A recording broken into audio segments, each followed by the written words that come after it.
Hello. आज बात करेंगे ड्यूडेनल अल्सर के बारे में। ड्यूडेनल अल्सर यानी ये जो खाना हम खाते हैं, जो पेट होता है, पेट से होते हुए जब छोटी आंत में खाना जाता है तो उस पॉइंट में घाव बन जाता है, जिसे मेडिकल भाषा में ड्यूडेनल अल्सर कहते हैं। ठीक है।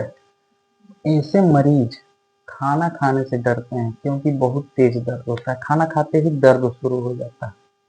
ठीक है। जो कि खाना पचने पर ही रुकता है। जब खाना खाते हैं तो दर्द शुरू हो जाता है, इसलिए मरीज डरते हैं और खाना पचने के बाद ही आराम मिलता है। ठीक है। जब अधिक एसिड वाला खाना, जब अधिक स्पाइसी मसालादार तला भुना खाना जब खाते हैं, तब यह प्रॉब्लम ड्यूडेनल अल्सर में जाता है, जिसकी वजह से जलन, गैस और बहुत तेज दर्द होता है। ठीक है। इसमें चाय, तेल, मसाला, जैसे ये किस वजह से होता है? ज़्यादा स्पाइसी चीज़ खाने से, फास्ट फूड वगैरह खाने से, मसालादार जैसे गोश्त फ्राई वगैरह खाने की वजह से होता है। ठीक है। तेल हुआ, चाय हुआ, तंबाकू हुआ, ये सब खाना, और दवाओं के इफेक्ट से भी होता है, जैसे NSAID, non steroidal anti inflammatory drugs जो होता है, उसके लेने से भी, ज़्यादा मात्रा में लेंगे तो उससे भी होता है।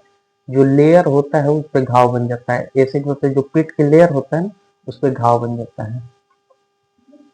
ज्यादातर इसमें लिक्विड चीज लिया जाता है, लिक्विड जैसे पानी ज्यादा पिया जाता है, लिक्विड डाइट लिया जाता है। ठीक है।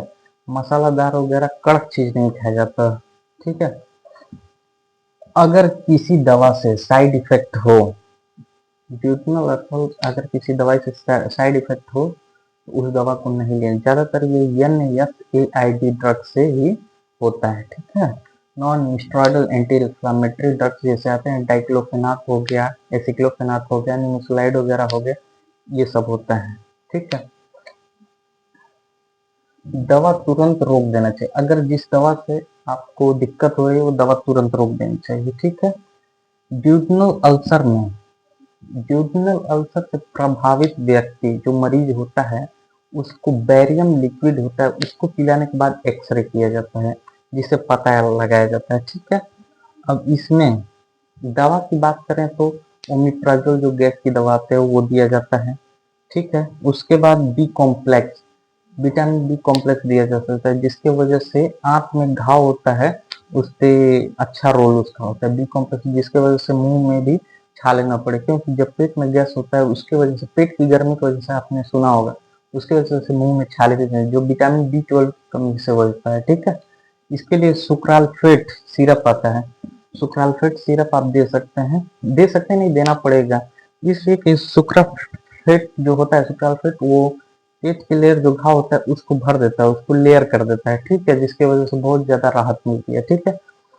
दर्द कम करने के लिए, मान लीजिए NSAID ड्रग्स दर्द के लिए आप दे नहीं सकते हैं, इसके लिए ऑक्सीपेनियम नाम की टेबलेट आती है 5 mg, जो सुबह दोपहर शाम 3 टाइम दिया जा सकता है। सुक्रालफेट भी आप 3 टाइम तक दे सकते हैं, सुबह दोपहर शाम। इसका म्यूकन जेल भी दिया जा सकता है। नोट, अगर दर्द राइट इलियक फोसन हो, राइट इलियक फोसन जो नीचे की साइड अगर दर्द हो, तो आप उसको टेंडरनेस के साथ हो तो समझ ले अपेंडिसाइटिस, जो अपेंडिक्स अंडुकोश होता है, अंडुकोश, अंडुकोश कहते हैं उसको, हिंदी में अंडुकोश ही कहते हैं। अपेंडिसाइटिस होता है, उसमें सूजन आती है, नहीं अपेंडिक्स कहते हैं, उसमें सूजन आ जाती है, जिसकी वजह से होता है, इसके आप अंदाजा लगा अपेंडिसाइटिस हुआ है। ठीक है। और इसके बाद एमियोबिक कोलाइटिस भी हो सकता है। इसलिए पहले, अगर खाने पे, अगर पता लगाना बहुत ही आसान है, अगर खाने पे दर्द महसूस हो रहा है, जलन हो रहा है, खाते ही दर्द स्टार्ट हो जाता है और पचने के बाद राहत मिल जाता है, तो अंदाजा लगाया जा सकता है कि हाँ, ये ड्यूडेनल अल्सर हो सकता है। इसके लिए आप एक्सरे कराइए, अल्ट्रासाउंड भी करा सकते हैं, कोलोनोस्कोपी भी होता है, जो कि अंदर से डाल के उसको किया जाता है। ठीक है। पूरा पता लगाने के बाद ही दवाओं का इस्तेमाल किया जाता है। ठीक है। बाकी आगे, धन्यवाद।